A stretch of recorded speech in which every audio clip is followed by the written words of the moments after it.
What's going on, everybody? Welcome to the Average Joe MMA show. My name is Joe, and quite frankly, I am surprised, motherfuckers. Juliana goddamn Pena. This was I feel like it was one of those things where I knew that coming into this fight, I was telling people, look, I mean, clearly no one thought. And here's the thing: before I do anything, I'm gonna tell you, look, if you want to comment about how you knew that Juliana was like you want to act like the guy that was like, I was told. No, you fucking didn't, dude. No, you didn't. That shit's a wrap, bro. No one thought this shit was gonna happen. So I know there's always, every time that happens, there's always a guy that's like, I swear to God, I was fucking day one. Like, we all like Juliana Pena. You know what I'm saying? Like, who doesn't like Juliana Pena? But it's just like no one. I mean, she was. I think it was the odds were like a plus 1,000, or no. Amanda was a minus 1,000 favorite. What? Amanda was a minus 1,000 favorite. Regardless, dude, the fight was great. She somehow managed to survive in the first round, predominantly striking. There was some wrestling as well. Like once she made I think she attempted a single leg, but even like the beginning, all the part like before she initiated any kind of grappling, she avoided really taking too much damage on the feet like she did. She ate that first calf kick and went to the ground. Ate an inside leg kick as soon as she got back up. So she was getting touched on the feet for sure, but like nothing huge, no like big moments where she was rocked.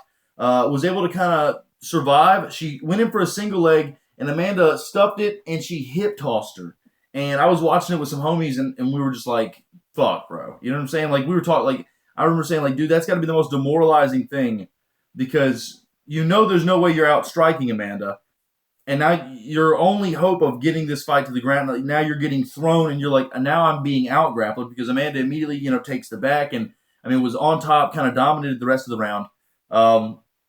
And it's just, I thought to myself, like, man, dude, she's got to be, but you saw her in the corner. She seemed positive. I didn't think she was going to quit on herself, but I thought to myself, like, damn, dude, you got to really wonder, like, what is the game plan now? In the second round starts, man, I just went back and rewatched it. Go back 10 or 15 seconds into the very first round is when the entire fight changed for Juliana Pena. In the beginning of the first, they talk about how you heard DC say Juliana Pena's talked about how she's not going to take a single back step whenever Amanda tries to come towards her. And I mean, shortly after that, Amanda took some back steps, which like that's clearly a figure of speech. But Amanda was able to take the center, you know what I'm saying? She was able to control the action, control the range on the feet in the first round. At the beginning of the second round, 10 or 15 seconds in, go back and watch it.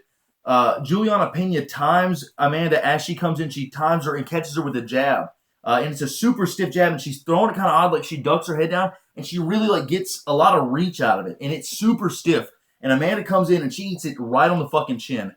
And it's the first 10 or 15 seconds, bam, she gets caught with it, and you see Amanda step back. She takes like just two quick steps back, and her eyes, she's kind of like, oh, fuck. And then right after that, like a couple seconds pass, she gets hit with another one trying to come in.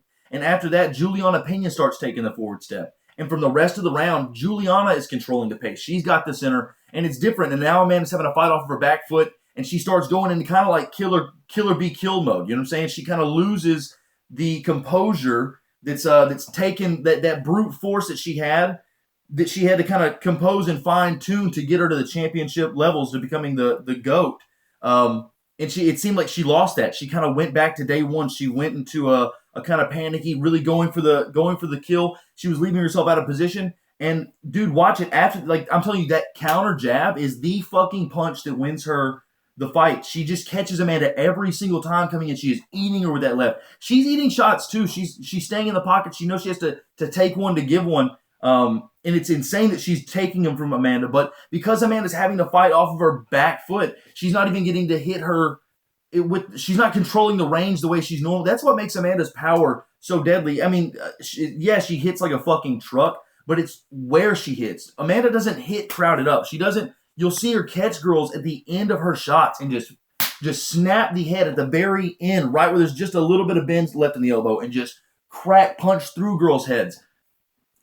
She's having to fight off her back foot. She's not landing in the same capacity as normal. I mean, she still was knotting her up, dude. She still has super heavy hands. But Juliana Pena fucking put it on her. And then she throws like a 1-2. I mean, kind of like just crowds her up. And she gets in on the body, and she has her against the cage. I don't know if she had her a body lock, or I think it was a body lock. And it's like, oh, Juliana's a fucking wrestler. Like now it's Juliana's turn. You know what I'm saying? Like now we're gonna do Juliana's thing, and that's nuts because it's like you almost forget that Juliana's a wrestler because she's out striking Amanda. She gets the takedown, and I don't even think she got both hooks. And I think as soon as she she gets her to the fucking to her hands and knees, she gets her down.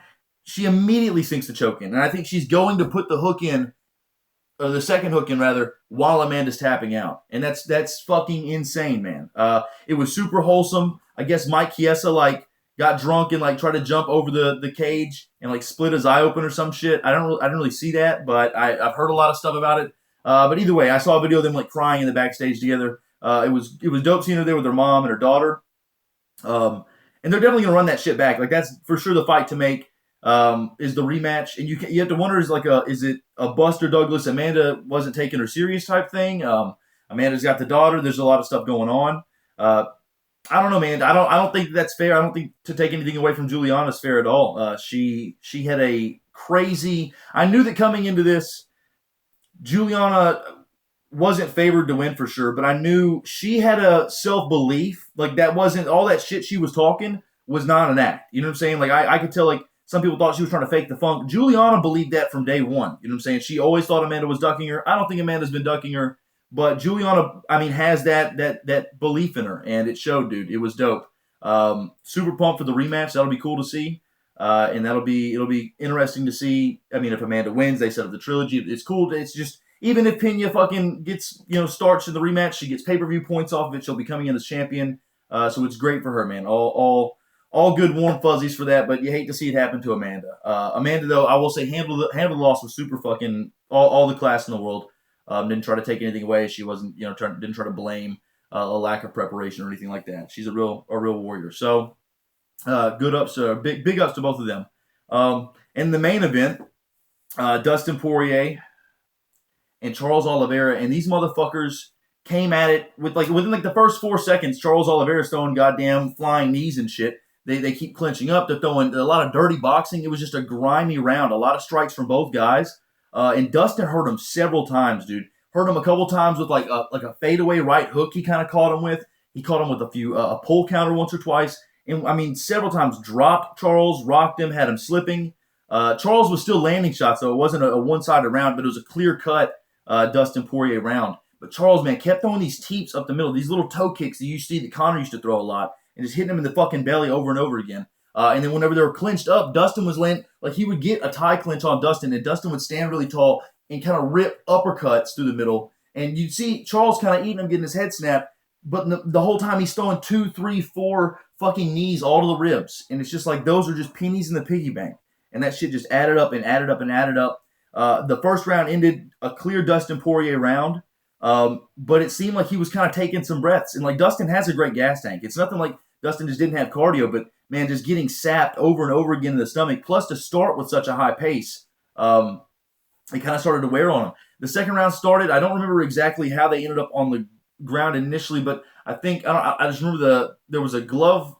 Charles had him in kind of an omoplata type position, and then it looked like, dude, he had a pretty fucking deep grab on the glove. So I guess this is glove gate. But that's kind of weird, man, because that did for sure lead to. Dustin, when I looked at it, Charles the legs weren't super deep on the arm, and it seemed like he wasn't able to shake it. Maybe he just had a hold of the wrist, but fuck, it looked like he had a hold of the glove. And if he did do that, for sure was the reason that he got the top position the rest of that round. You saw Dustin Poirier lock the body triangle up and was just trying to hold, just hoping for a referee stand-up. But Charles with that dirty jiu-jitsu. You know what I'm saying? None of that sport BJJ bullshit. That real deal Gracie, he's just fucking covering the mouth. He's just grimy. He was landing good ground and pound from there.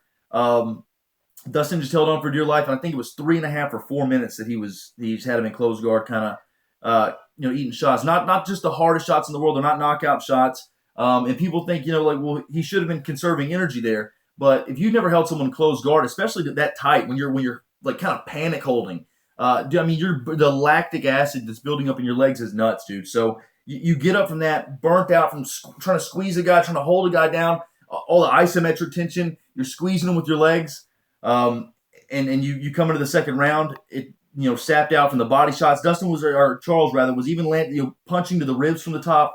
So he just kept adding up to it. By the top of the third round, it's just, now Dustin's his cardio starting to sap out from all the body shots he's taken. And then now you have his arms and his legs are starting to burn out from all the isometric, all the holding and the squeezing and the grappling, which he's a good grappler. Dustin's not, he's not like he's new to, you're not taking him out of his realm maybe. But it's just that for sure he's fighting in a defensive position, trying to hold on. Your arms fill up with blood. Right away, man, Charles was able to kind of stuff him, push him up to the fence. He got the body lock again. He's great with throwing one or two punches and just shooting in. He's shaped like a damn snake. You know what I'm saying? He just gets in that motherfucker and he just gets body locks. And that's what they made the point that he really doesn't do a lot of single or double leg takedowns. A lot of Charles Oliveira's takedowns, he comes from getting the body lock, getting behind you, using his leverage, his height, and getting the takedowns. But here, man, he just jumped on the fucking back like a goddamn little koala. Just climbed up like a violent backpack. You know what I'm saying? And dude, he locked it up, and it was game over. He got the submission. All the credit to both guys, man. It was super dope though, seeing, because I feel like a lot of people came into this, and myself in a lot of ways, kind of felt like Dustin Poirier was like the uncrowned king of lightweight, and I wasn't writing Charles Oliveira off. I was very excited for the matchup. I thought that both guys had I thought that Charles had more ways to win, but I thought that Dustin's way of winning was more likely. I picked Dustin for it. But I knew that it was going to be exciting. I don't know, man. I didn't see it. I didn't maybe see it playing out necessarily that quickly. But you kind of forget. And I forget this with Charles Oliveira, that the dude is such a fucking killer, be killed fighter. The dude's had, I think, 40 fights. He's had 4 decisions. He's the only champion in the UFC right now to have never fought in the championship rounds, and that's nuts, man. And you see it. He puts himself not in bad positions, but the first round he got hurt several times, and then he comes back, he gets the finish. So it's just kind of bizarre. He's a very fun fighter to watch, and it's cool seeing this guy fully get the respect. Because beating Dustin Poirier really gets. Especially now that Dustin got the Khar wins, which like hardcores knew that Dustin was tough, but to see him get the mainstream attention from beating Khar back to back like that. So for him to get the win over Dustin, that gets casualized now on Oliveira as fuck, man. This guy's the real deal. So very interested to see him versus Gaethje. Then we have Islam and Dariush. There's a ton of fun shit kind of in the works there. A couple notable mentions I'll try to run through real quick. Sean O'Malley, god damn it, dude. It was kind of to be expected in a lot of ways. Like this wasn't a Chris Moutinho, but it was kind of like a step up of that. It was a Chris Moutinho that was going to try to throw harder shit. But he was kind of a tailor-made dude for O'Malley. It's a guy that's going to stand in front of him. He's going to try to strike with him. They talked about how he went to Team Alpha Male and trained for like 2 months or some shit. But wrestling, like Sean O'Malley even said in the presser when they brought that up, you can't take a guy and have him wrestle for fucking 8 weeks and think he's going to come in there and take me down. Like Sean knows a takedown's coming. It's not like news to him that someone doesn't want to stand with him. But yeah, he really, surprisingly enough, I just watched that fight back as well. He didn't land anything. He was landing jabs, and like he was landing on him for sure and landing very stiff shots, but he didn't really rock him at all before that. It's like as soon as he really rocked him, Sean's killer instinct is so good, and he came in even on the flurry at the end was throwing head body. You know what I'm saying? Sometimes you'll see guys will go head body, and that's what'll create the opening, and then once the guy's hurt, they'll kind of just go all head. They're trying to just get the finish. But Sean's super intelligent, man. As crisp a striker as there is. I know there's been a whole thing about like he's not going to fight any ranked guys until he gets paid more. So like I don't know, when are we doing that? So because I'm ready to see. I think everybody's ready to see it. I'll watch him keep crushing cans. That's cool too. But I think really the fight to make with him is the Cheeto rematch. I feel like let him get that one back. That's the only thing that's kind of holding him back at this point. Not the only thing. Like we still have to see him go up against like elite wrestlers. But I feel like that's the next step up. Don't throw him in there with anybody that's gonna wrestle fuck the shit out of him and try to, further kill any illusion we have that this kid could be a star. So get him in there with Cheeto, man, and let's see what the fuck's up. Because if Cheeto gets 2-0 on him, that kind of kills it too. So I don't really know. I don't know what they want to do. Like, you can't pad a fighter forever because then we're going to not respect him for that. But you also don't want to – I don't know, man. The UFC just has to have faith in the guy. He's tough as fuck. He's got elite-level striking. People are trying to act like because he's not fighting high-level competition that his striking isn't amazing. It looks fucking amazing. You know what I'm saying? I don't care if he's hitting a punching bag like that. The guy is nuts, bro. His feints, his footwork, he switches up. his styles. He's not just switching stances. He switches what he's doing. He switches his intents. You know what I'm saying? He'll get really low stances. He'll kind of have a high, kind of bounce. He's like a shapeshifter, man. You know, he's always giving you different looks, and you're constantly expending nervous energy. Because he's so fast. You're always your reactions. You're not getting your shit off because you're worried about stopping whatever kind of fucking weird spinny shit he's gonna do. So yeah, I guess let's see. He had said something about his rib being hurt, so I'm not sure really when we can expect to see him back. I know that he said he's been fighting a lot and he kind of wants to spend some time with his family. So we'll see, man. But UFC, dude, let's get some contract renegotiations going so we can see him against some ranked guys. I know he's kind of the whole unranked champion thing, but in all reality, and when we get in there, let's not throw him to the fucking top 5 guys. I've seen people talking about, man, let's just throw him right. Let's make him versus Aldo. Like, let's not, throw him to. Let's build up. But I think Cheeto. Let's start there, man. Let's kind of work our way into by the end of 2022, seeing Sean O'Malley kind of fighting top 5 guys and really working his way into title contention. And then last one, I guess that I'll do real quick. Khar, France, and Cody Garbrandt. It's tough, man. It's really sad to see that, dude. I like Cody. I know that a lot of people think he's a douche, and I'll be honest, that hanging with the boys thing wasn't his finest moment. But it's sad. I like the guy, dude, and he's fun to watch. But dude, he's 1-5 in his last 6, and I'm not sure in how many of those he's been knocked out, but I'd say at least 3. I mean, I don't know. Rob didn't knock him out, but I think did a Sunsao knock him out, and then Khar France just knocked him out. TJ knocked him out. I mean, it's not looking good for him. So I don't know if the UFC is going to cut him. I'd almost like to see him. I don't know if I'd like to see him go to Bellator though, man. I mean, like the little dudes over there are kind of fucking monsters. So I don't really know where the best spot would be for him to go right off the bat. But I'd seen something earlier about Khabib was looking at potentially signing him to Eagle FC. So I don't know if they're letting him go or if this is just speculative. But yeah, so it's tough to see that for Cody. It's just, dude, Khar France. I mean, to do that to a former world champion, which again it is at a different weight class, but it was he made it look easy. There was no moments where he was really in too much trouble. Dude, he looked like a man fucking possessed when they were calling his name out before they met at the met in the middle.